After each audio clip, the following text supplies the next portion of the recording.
Hi, friends. Welcome back to Stories and Other Things Holy. It's episode 20, and it's the first week of Lent. So get ready. We can't wait to share this story with you.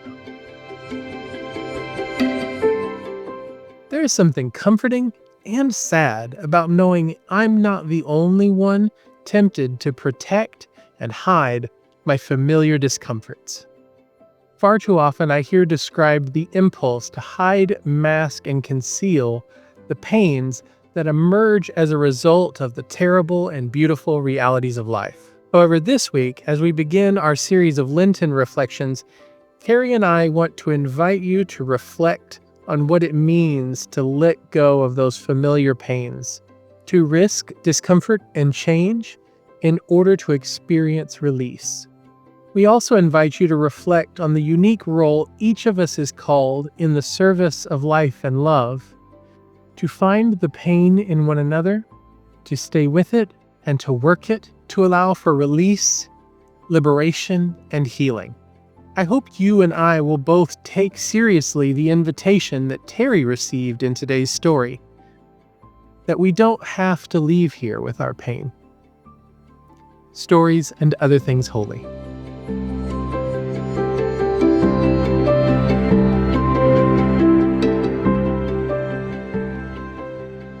Stories and Other Things Holy. I can't imagine that I'm not the only fella that savors the experience of a really good massage. And I'm aware that it's not everybody's bailiwick, and there's all sorts of reasons for discomfort over that prospect. But personally, a really good massage is like worth its weight in gold. And they can be sort of expensive. At the time of the story, I didn't have a whole lot of extra cash. So I would love to get a massage, but couldn't do it very often. And I was down at Starved Rock. It's a state park, Central Illinois, a little tired. But it's a place I fell in love with when I was a little kid. My beloved aunt brought me there, and I took showers in waterfalls, hiked and climbed, and I just fell in love, and the love affair has continued. So I would go down periodically, stay overnight, do some writing. They have a beautiful lodge, with a huge fire and a lot of good hikes. So I'm down there and I see a little advertisement for massage. And, this is the Midwest. It's a little state park lodge, Central Illinois. It's one of the last places that massage would come to. So I'm a little shocked. And I'm like, how is the massage? They're like, oh, it's good. We have 2 therapists. They're great. And yeah. So I'm like, oh my gosh, massage at Starved Rock. Who knew? So I sign up. And I go, they have a massage little cabin thing, So I go in there, and turns out the massage therapist, and this is like such a revealing thing on stereotypes. I'm thinking massage therapist, first of all, female. Secondly, pastoral in nature, etc. So the massage therapist that answers the door is this huge dude. And he has this like handshake that'll make you, like hesitate. And he just is big. And I don't know, I just was like thrown off. And so we talk, and he does like, is there anything you special? And I talked to him a little bit. And I'm like, how did you get into the massage business? It's like, well, I worked in the steel mills, in northern Indiana. I'm like, yeah, you worked in the steel mills. He just sort of carried himself like, I carried the steel mills, then I melt it, then I bend it. Are you following me here?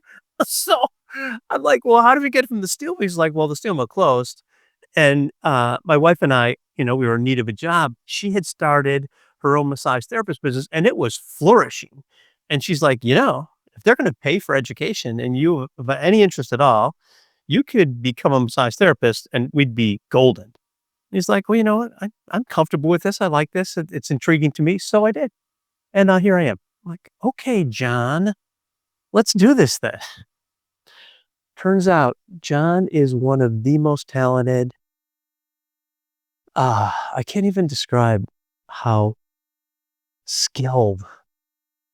He was just really, really good. And I'd gone back maybe 3 or 4 times over the course of a year. So we got to know each other. I let him know how much I appreciated his work, etc. And I was in the middle of an era where I was just working probably too much. Yeah.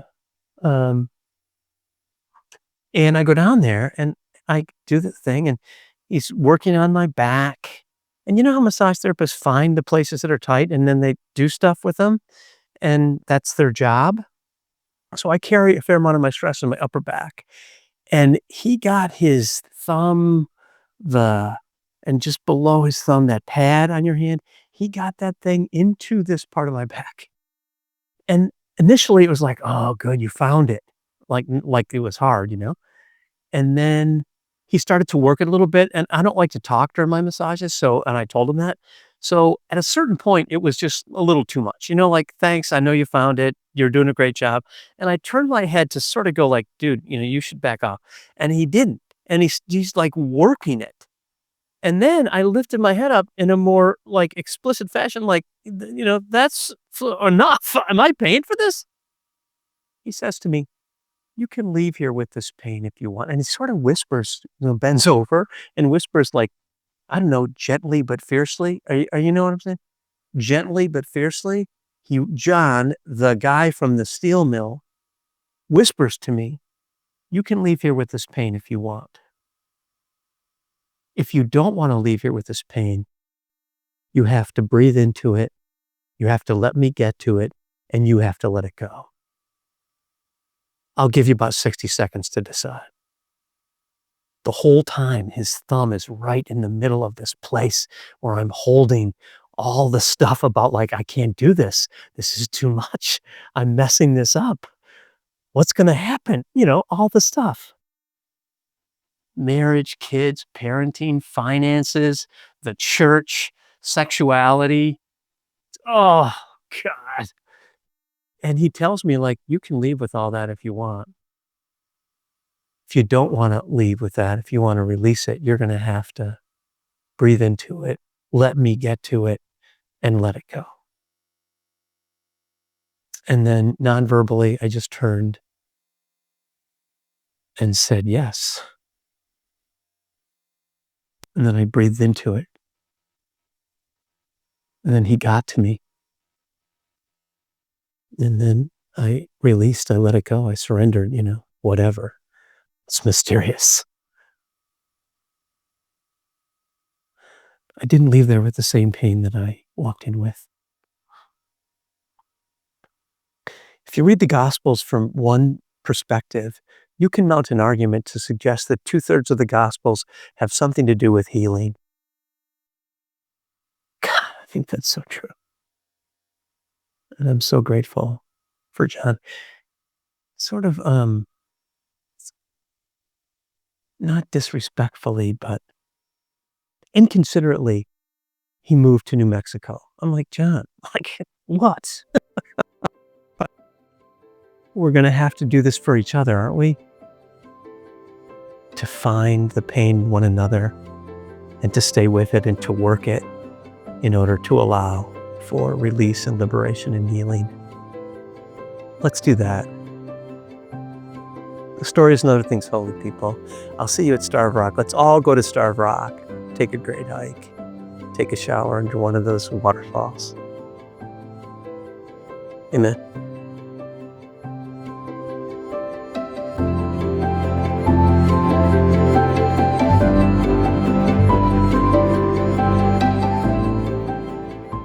Friends, I'm so thankful that you joined us for this Lenten reflection, the first in a series of 6.